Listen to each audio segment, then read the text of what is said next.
நேயர்கள் எல்லாருக்கும் வணக்கம். 2024வது வருஷத்தோட மே மாதம் முடிஞ்சு ஜூன் மாதம் தொடங்க போகுது. இந்த ஜூன் மாதத்துக்கு உண்டான ராசி பலன் அப்படிங்கிறத நம்ம பார்க்கணும். எதனால் அப்படின்னாக்கா, மே மாதம் நிறையா விஷயம் நடக்கும்னு நினச்சிருப்போம், நடந்திருக்கோம், நடக்காமல் போயிருக்கோம். ஆனால் ஜூன் மாதத்தில் இது எல்லாத்தையுமே நம்ம செஞ்சு முடிச்சாகணும், இந்தந்த மாதிரியான வேலைகளை செய்யணும், இந்தந்த விசேஷங்கள் எல்லாம் செஞ்சு முடிச்சிடணும் அப்படின்னு பல திட்டங்கள் அப்படிங்கிறத நீங்கள் வச்சுருந்துருப்பீங்க. அது எல்லாத்துக்கும் சாதகமாக கிரக நிலைகள் இருக்கா, உங்களோட ராசிக்கு இந்த ஜூன் மாதத்தில் என்ன செய்யலாம், என்ன செய்யக்கூடாது அப்படிங்கிறதெல்லாம் நம்ம தெரிஞ்சு வச்சுக்கிறது அப்படிங்கிறது நல்லது. அந்த வகையில் இந்த ஜூன் மாதத்தோட ராசி பலனுக்கு கிரக நிலைகள் அப்படின்னு பார்த்தீங்கன்னா, சூரிய பகவான் ரிஷபராசியிலிருந்து 15ஆம் தேதி மிதன ராசிக்கு போக போகிறாரு. செவ்வாய் மாதம் முழுக்க மேச ராசியில் தன்னோட சொந்த வீட்டில் ஆட்சியில் இருக்க போகிறாரு. புதன் ரிஷபராசியிலிருந்து 10ஆம் தேதி மிதன ராசிக்கும் 26ஆம் தேதி கடகராசிக்கும் போக போகிறாரு. சுக்கிர பகவான் ரிஷபராசியிலேருந்து 13ஆம் தேதி மிதன ராசிக்கு போக போகிறாரு. குரு பகவான் ரிஷபராசியில் மாதம் முழுக்க இருப்பார். சனி பகவான் கும்பராசியில் இருக்கார். 30ஆம் தேதி சனி பகவான் வக்கரம் அடைகிறாரு. இது ரொம்ப முக்கியமான ஒரு அமைப்பு, இந்த சனி பகவானோட வக்கரம் அப்படிங்கிறது. அதே மாதிரி ராகு மீனராசிலையும் கேது கன்னிராசிலையும் இருக்காங்க. இந்த கிரக நிலைகள், ராசி மாற்றங்கள், சனி பகவானோட வக்கர நிலை, இது எல்லாம் சேர்ந்து உங்களோட ராசிக்கு இந்த ஜூன் மாதத்தில் என்ன பலன்கள் கொடுக்க போகுது அப்படிங்கிறத பார்த்துருவோம். மகர ராசி நேயர்களே, உங்களுக்கு இந்த ஜூன் மாதம் எப்படி இருக்குது அப்படின்னு பார்த்தோம்னா, மகர ராசியை பொறுத்த வரைக்கும் வெற்றிகள் அப்படிங்கிறது நாம் கொஞ்சம் பார்த்தோம் அப்படின்னால தோல்விகள் அப்படிங்கிறது நிறையா வந்துக்கிட்டே இருக்கும். பொதுவாகவே பார்த்திங்கன்னா மகர ராசிக்காரர்களை பொறுத்த வரைக்கும் ஏதாவது ஒரு மூலையில் நன்மை நடந்துச்சுன்னா கொஞ்சம் பயம் வந்துடும் அவங்களுக்கு.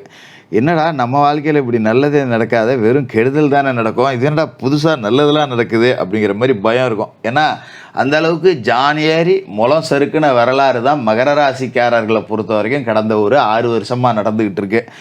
என்னதான் நாம் தலைகீழ நின்று பார்த்தாலும் 10 ரூபா நமக்கு கிடைக்க மாட்டேங்குது, கடன் 10 ரூபா அடைய மாட்டேங்குது, இருக்கிற கடன் 10 ரூபா கூடிக்கிட்டு தான் இருக்குது. குரு 5க்கு வந்தாருன்னா அப்படியே கிளுகிளுன்னு இருக்கும்னாங்க. ஆனால் குரு 5க்கு வந்த பிறகு தான் சரியில்லை அப்படிங்கிற மாதிரியான சிந்தனையோடு தான் இந்த ஜூன் மாதத்தையே நீங்கள் தொடங்குவீங்க. அப்படிப்பட்ட சூழல் அப்படிங்கிறது தான் இருக்குது. ஆனால் இந்த குரு பகவான் 5க்கு வந்தும் ஏன் சரியில்லை அப்படின்னு பார்த்தோம் அப்படின்னாக்கா, இன்னும் பெரிய பாதிப்புலாம் கிடையாது. என்ன காரணம் அப்படின்னாக்கா, கடந்த காலகட்டத்தில் நம்ம 7.5 சனியில் விரயத்தை அனுபவிச்சிட்டிங்க, ஜென்மத்தை அனுபவிச்சிட்டிங்க, இப்போ பாத சனி அப்படிங்கிறதுல இருக்கீங்க. கடும் கஷ்டங்கள் அப்படிங்கிறதெல்லாம் பார்த்துட்டு கொஞ்சம் அப்படியே நல்லா இருந்திருப்பீங்க. ஆனால் இப்போ என்ன நடக்குது அப்படின்னா, அதுலேருந்து மீள்றதுக்கே நமக்கு நேரம் இன்னும் வரலை. ஒரு 10 ரூபா வந்துச்சுன்னா அந்த 10 ரூபா வந்துச்சே நம்மளால் சந்தோஷப்பட முடியல. அந்த 10 ரூபாய்க்கு பதிலாக இன்னும் 20 ரூபா கடன் இருக்கே, 10 ரூபா தானே வந்திருக்கு அப்படிங்கிற மாதிரி தான் இருக்குது. அதனால தான் அது ஒரு சின்ன பின்னடைவாக உங்களுக்கு தெரியுது, மற்றபடி பயப்பட வேண்டியதில்லை. ஆனால் இந்த ஜூன் மாதத்தை பொறுத்த வரைக்கும் உங்களுக்கு நிறைய அற்புதங்கள் வாழ்க்கையில் நடக்க போகுது. பெரிய பெரிய பிரச்சனைகள்லேருந்துலாம் நீங்கள் மீண்டு வெளியே வர போகிறீங்க. குரு பகவானோட பார்வை அப்படிங்கிறதுக்கு அற்புதமான யோக பலன் இருக்குது. குரு பகவானோட பார்வை உங்களோட ராசியில் இருக்குது, ராசிக்கு 9ல் இருக்குது, ராசிக்கு 11ல் இருக்குது. இந்த இடங்கள் எல்லாமே புனிதமடையுது அப்படிங்கும்போது எல்லா பலனும் நல்லபடியாக இருக்கும். சரி, முக்கியமான ஒரு விஷயம் என்னென்னா, உங்களோட ராசிக்கு யோகம் செய்யக்கூடிய கிரகமாக இருக்கக்கூடிய சுக்கிர பகவானோட வீட்டில் 4 கிரகங்கள் ஒன்று கூடி இருக்குது. ராசிக்கு பூர்வ புண்ணியஸ்தானம், பஞ்சமஸ்தானம். அப்படிப்பட்ட இடத்துல சுக்கிர பகவானே ஆட்சி பெற்று உட்காந்துருக்காரு. 13ஆம் தேதி வரைக்கும் அங்கே தான் இருக்க போகிறாரு. 5க்கும் 10க்கும் அதிபதியான அவர் ஆட்சி பெற்று பூர்வ புண்ணியத்தில் இருக்கும்போது புனித பயணங்கள் அதிகமாக இருக்கும். வாழ்க்கையோட போராட்டம் அப்படிங்கிறது ஒரு நல்ல முடிவுக்கு வரும். ஓரளவுக்கு ஒரு வெற்றி வாய்ப்பு அப்படிங்கிறது உங்களை தேடி வரும். தொழில் வளர்ச்சியில் இருந்த குறுக்கீடுகள் அப்படிங்கிறதெல்லாம் மாறிடும். ஆடை ஆபரண சேர்க்கை இருக்கும். பூர்வீக சொத்துக்களை பிரித்து கொடுக்கறதுல இருந்த பிரச்சனை படிப்படியாக நீங்கிறோம். இப்படி பலவிதமான நன்மைகள் அப்படிங்கிறது உங்களுக்கு இந்த மாதத்தில் சுக்கிர பகவானால் கிடைக்க போகுது. அதுமாதிரி புதனும் அதே இடத்துல தான் இருக்கார். ராசிக்கு 6க்கும் 9க்கும் அதிபதியான புதன் பூர்வ புண்ணியத்தில் இருக்கும்போது எதிர்கால நலன் கருதி படிப்பு சம்பந்தமாக எடுத்த முயற்சிகள், பிள்ளைகளோட கல்வி சம்பந்தமாக எடுத்த முயற்சிகள் அப்படிங்கிறதுல பெரிய வெற்றி இருக்குது. தந்தை வழி உறவுகளில் இருந்த வெரிசல் அப்படிங்கிறது நீங்கள் போகுது. தொழில் முன்னேற்றத்துக்கு பெற்றோர்களே உறுதுணையாக இருப்பாங்க. கொடுத்த கடன் வசூலாகும். உத்தியோகத்தில் அதிகாரிகளோட பாராட்டு கிடைக்கும். இடமாற்றம், இலாக்கா மாற்றம் அப்படிங்கிறது நல்லபடியாக கிடைக்கும். இவ்வளவு அமைப்புகள் அப்படிங்கிறது இருக்குது.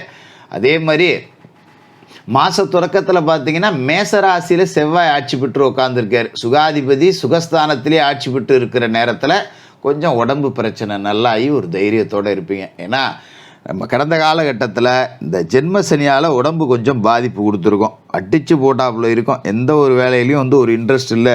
நான் முன்னாடிலாம் அவ்வளோ சுறுசுறுப்பாக இருப்பேன், எதுக்குமே யோசிக்கவே மாட்டேன், மலைக்கவே மாட்டேன். இப்போ என்னமோ தெரில, ஒரு குனிஞ்சு நிமிரவே யோசிக்க வேண்டியதாக இருக்கே அப்படிங்கிற மாதிரி இருந்த அந்த உடம்பு அப்படிங்கிறது பழைய நிலைமைக்கு திரும்பும். உடம்புல வந்து தேக ஆரோக்கியம் வலுவாக இருந்ததுன்னா மனசும் சந்தோஷமாக இருக்கும். அடுத்தடுத்து எல்லாத்தையும் சாதிக்க முடியும் அப்படிங்கிற ஒரு நம்பிக்கை அப்படிங்கிறதும் உங்களுக்கு வந்துடும்.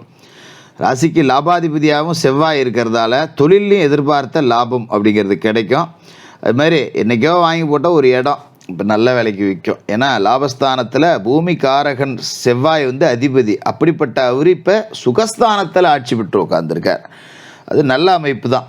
ஒரு இடம் வாங்கணுன்னா வாங்கலாம், வீடு கட்டலாம், மனையை புதுப்பிக்கலாம், பூமி சம்பந்தமான விஷயங்கள், ரியல் எஸ்டேட், தரகு, கமிஷன், இந்த மாதிரி விஷயத்தில் வருமானம், இப்படி நிறைய நன்மைகள் அப்படிங்கிறது கிடைக்கும். அதுமாரி மாதம் தொடங்கி 10வது நாள் மிதனராசிக்கு புதன் போய் ஆட்சி பெற்று உட்கார்றாரு. 6க்கு அதிபதி புதன் 6லேயே ஆட்சி பெற்று உட்கார்றார். அப்படிங்கும்போது பிறர் நலன் கருதி எடுத்த முயற்சியில் வெற்றி கிடைக்கும். திடீர்னு வரவு வந்து கடன் சுமையை பாதிக்கு மேலே குறைச்சிரும். வியாபாரத்துலேயும் பார்த்தீங்கன்னா விவிஐபிக்கெல்லாம் வாடிக்கையாளர்கள் ஆவாங்க. 9ஆம் இடத்துக்கும் அதிபதியாக புதன் இருக்கிறதால இந்த கை நழுவி போன ஒப்பந்தங்கள்லாம் உங்களுக்கு திருப்பி வரக்கூடிய வாய்ப்பு இருக்குது. நிறைய புது புது ஒப்பந்தங்கள் கிடைக்கும். பெரிய பெரிய நிறுவனத்துலேருந்து உங்களை ஒப்பந்தத்துக்காகவே அழைப்பாங்க. அப்படிப்பட்ட யோக பலன்கள் அப்படிங்கிறதெல்லாம் இருக்குது. அதே மாதிரி 13ஆம் தேதி அன்னைக்கு மிதனராசிக்கு சுக்கிரன் போயிடுறாரு. 5க்கும் 10க்கும் அதிபதி 6க்கு போகும்போது பிள்ளைகளால் பெருமை சேரும். படித்த முடித்த வீட்டில் பிள்ளைங்க இருக்கும், வேலையே கிடைக்கல, என்னடா பாவம் பிள்ளை நல்லா தான் படித்தான், ஒரு வேலையே அமைய மாட்டேங்குதே, என்ன பண்ணுறது அப்படின்னு தவிச்சிக்கிட்டு இருந்தவங்களுக்கெல்லாம் கூட இப்போ பிள்ளைகளுக்கு நல்ல வேலை கிடைக்கும். பிள்ளைகளால் பெருமை அடையக்கூடிய நேரம் அப்படிங்கிறது இந்த 13ஆம் தேதிக்கு மேலே. இதுமாரி வெளிநாடு போய் சம்பாதிக்கணும்னு நினைக்கிறவங்களும் தாராளமாக போகலாம். அதுமாரி கல்வி கேள்விகளில் கொஞ்சம் பின்னடைவு, தேக்க நிலை மாணவர்கள் கூட இனிமேல் நல்லா படிப்பீங்க. பொது வாழ்க்கையில் இருக்கிறவங்களுக்கு மனதுக்கு இதமான செய்தி அப்படிங்கிறது நிறைய கிடைக்கும். கலைத்துறை சம்மந்தப்பட்டவர்களுக்கு பெரிய அளவில் சாதிக்கக்கூடிய வாய்ப்பு அப்படிங்கிறதும் இருக்குது. விவசாயத்துறை அப்படிங்கிறது ரொம்ப செழிப்பாகவே இருக்கும். முக்கியமான ஒரு விஷயம் என்ன அப்படின்னா, இந்த மாதத்தோட கடைசியில் சனி பகவான் வக்கரமடைகிறார். 7.5 சனியில் சனி பகவான் வக்கரமடைகிறார் தனஸ்தானத்தில். அப்படிங்கும்போது இது ஒரு வகையில் நன்மை தான். ஏன்னா குடும்பஸ்தானத்தில் சனி இருந்துக்கிட்டு கொஞ்சம் கணவன் மனைவிக்குள்ளேயோ குடும்பத்துக்குள்ளேயோ ஒரு ஒற்றுமை இல்லாமல் ஒரு மன இறுக்கத்தை கொடுத்துக்கிட்டு இருந்திருப்பார். இப்போ சனி வக்கரம் அடைஞ்சு போகிறதால அந்த குடும்பத்தில் ஒரு சந்தோஷம் அப்படிங்கிறது இருக்கும். கடந்த காலகட்டத்தில் இழந்த சந்தோஷத்தை எல்லாத்தையுமே இப்போ நீங்கள் சரி பண்ண போகிறீங்க. காசு பணம் 10 ரூபா வர்றதில் இருந்த தேக்க நிலை அப்படிங்கிறதும் மாறிடும். நல்லா இருப்பீங்க, பயப்பட வேண்டியதில்லை. அதேமாரி குரு பகவானோட பார்வை ராசிக்கு 9ல் இருக்குது. தாத்தம் பாட்டம் முப்பாட்டம் சொத்தை பிரித்து உங்களோட பேரில் எழுதி மாற்றிக்கலாம். நேரம் நல்லா இருக்குது. அதே மாதிரி லாபஸ்தானத்துலேயும் குருவோட பார்வை இருக்குது. தொழிலில் முயற்சி செஞ்சிங்கன்னா பெரிய அளவில் வெற்றி கொடி காட்டக்கூடிய ஒரு யோக அமைப்பு அப்படிங்கிறதும் இருக்குது. ராசிக்குள்ளேயே குரு பார்வை இருக்கும்போது சகல விதமான தோஷங்களையும் நிவர்த்தி செய்யக்கூடிய அமைப்பு இந்த ஜூன் மாதத்தில் இருக்குது. அப்போ ஒரு 5-6 வருஷத்துக்கு பிறகு மகர ராசிக்காரர்கள் நான் நல்லா இருக்கேன் அப்படின்னு உணரக்கூடிய ஒரு மாதமாக இந்த ஜூன் மாதம் இருக்க போது தினமும் குளிச்சு முழுவிட்டு குலதெய்வத்தை வணங்கிட்டு உங்களோட பணிகளை தொடங்குங்க.